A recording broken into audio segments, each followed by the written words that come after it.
Assalamualaikum warahmatullahi wabarakatuh. Saya Siti Eriza dari Prodi D3 RMIK tingkat 2A. Implementasi telemedicine dan implikasinya terhadap akses serta kualitas pelayanan kesehatan di komunitas pedesaan. Telemedicine sebuah teknologi penting dalam layanan kesehatan, memungkinkan pasien berkonsultasi dengan dokter secara online melalui aplikasi atau platform, sehingga mereka dapat menerima layanan medis tanpa harus pergi ke rumah sakit. Teknologi ini juga mengintegrasikan sistem manajemen informasi kesehatan sehingga data pasien dapat diakses dengan mudah dan nyaman.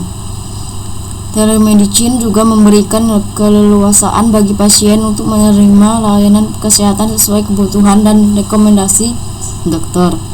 Hal ini dapat membantu mengurangi risiko infeksi dan memperluas jangkauan layanan kesehatan ke daerah-daerah dengan fasilitas medis terbatas.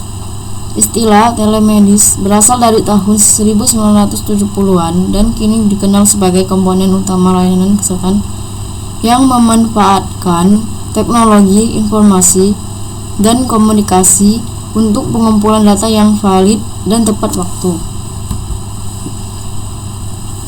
Dampak positif implementasi telemedicine terhadap akses pelayanan kesehatan di pedesaan.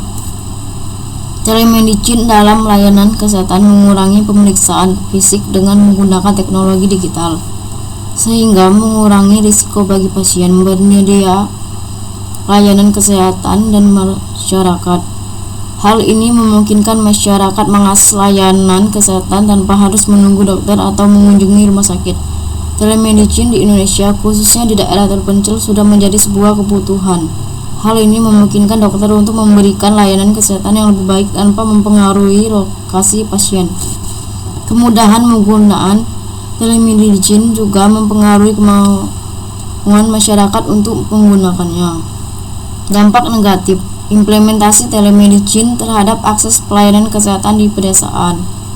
Telemedicine menawarkan berbagai keuntungan dan manfaat, namun menghadapi tantangan seperti terbatasnya akses terhadap jaringan publik, listrik, dan internet.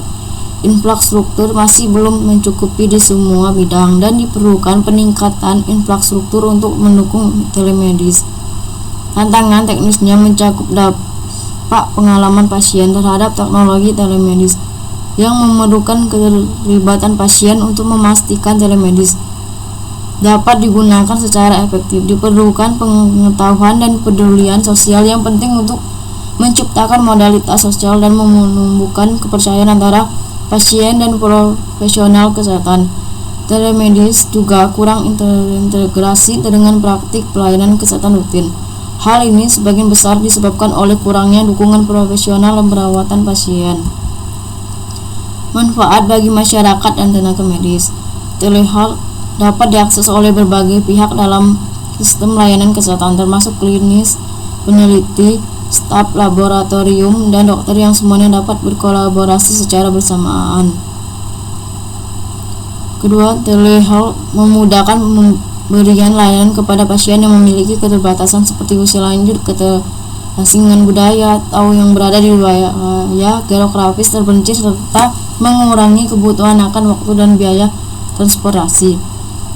Ketiga, telemedicine sangat efektif untuk menangani kasus-kasus yang tidak memerlukan pemeriksaan laboratorium atau fisik secara langsung. Keempat, telemedicine memungkinkan tenaga kesehatan untuk bekerja secara bersamaan dan dalam memberikan layanan kepada pasien tanpa harus bertemu langsung. Saya akhiri. Wassalamualaikum warahmatullahi wabarakatuh. Assalamualaikum warahmatullahi wabarakatuh. Saya Siti Eriza dari Prodi D3 RMIK tingkat 2A. Sistem informasi data pasien pada klinik berbasis web. Teknologi telah memberikan dampak yang signifikan terhadap kehidupan manusia, khususnya di bidang kesehatan. Klinik Pratama RSI 2 Kendal merupakan fasilitas kesehatan yang menggunakan berbagai kegiatan operasional untuk mengelola data pasien. Prosesnya melibatkan pengumpulan data pasien, mengidentifikasinya, dan mendiagnosisnya. Data yang dikumpulkan disimpan dalam kotak besar dan data tersebut dianalisis itu untuk meminimalkan biaya. Sistem manajemen data adalah seperangkat alat yang mengelola berbagai tugas yang berkaitan dengan manajemen data. Sistem berbasis web digunakan untuk mengumpulkan data yang dapat dianalisis menggunakan kerangka kerja sumber terbuka gratis. Codeigniter digunakan untuk mengembangkan sistem basis data. Penelitian tentang pengolahan data menggunakan model air terjun menunjukkan efektif dalam meningkatkan pelayanan pasien.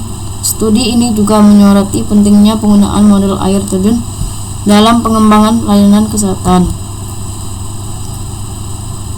Pembahasannya yaitu yang pertama, halaman login merupakan halaman ketika pertama kali mengakses sistem.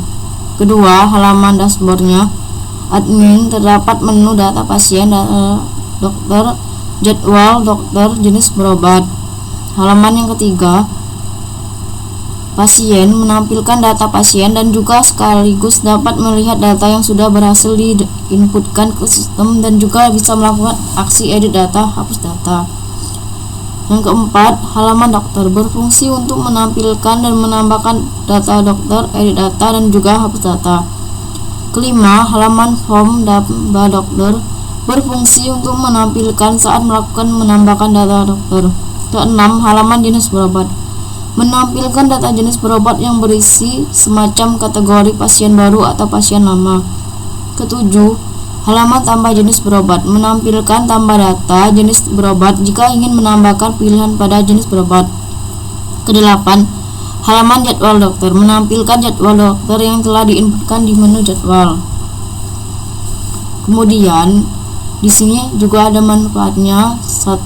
Akses data lebih mudah. Data pasien bisa dibuka kapan saja dan di mana saja oleh staf klinik yang berwenang. 2. Pengelolaan data yang lebih cepat. Tidak perlu lagi mencari data secara manual, semua tersimpan rapi di sistem. Ketiga, data pasien lebih aman. Sistem ini dilengkapi keamanan agar data pasien tidak mudah diakses orang lain. Keempat, pelayanan lebih cepat. Proses pendaftaran, jadwal, dan pencatatan riwayat medis jadi lebih praktis. 5. Terhubung dengan sistem lain. Bisa dihubungkan dengan sistem pembayaran atau stok obat di klinik. 6. Semua data di satu tempat. Data pasien dalam satu sistem jadi tidak tercecer atau hilang. 7. Mendukung keputusan. Data yang tersimpan bisa dipakai untuk melihat tren penyakit atau memperbaiki layanan klinis. Kemudian tujuannya mempermudah pendaftaran, membuat proses pendaftaran pasien lebih cepat dan praktis. Akses data cepat memudahkan petugas klinik untuk mencari dan melihat data pasien kapan saja. Meningkatkan akurasi, mengurangi kesalahan pencatatan manual. Keamanan data, menjaga kerahasiaan data pasien dengan sistem keamanan yang baik. Pembuatan laporan, membantu klinik membuat laporan jumlah pasien atau data lainnya secara otomatis. Terima kasih sudah menonton video saya. Saya akhiri. Wassalamualaikum warahmatullahi wabarakatuh.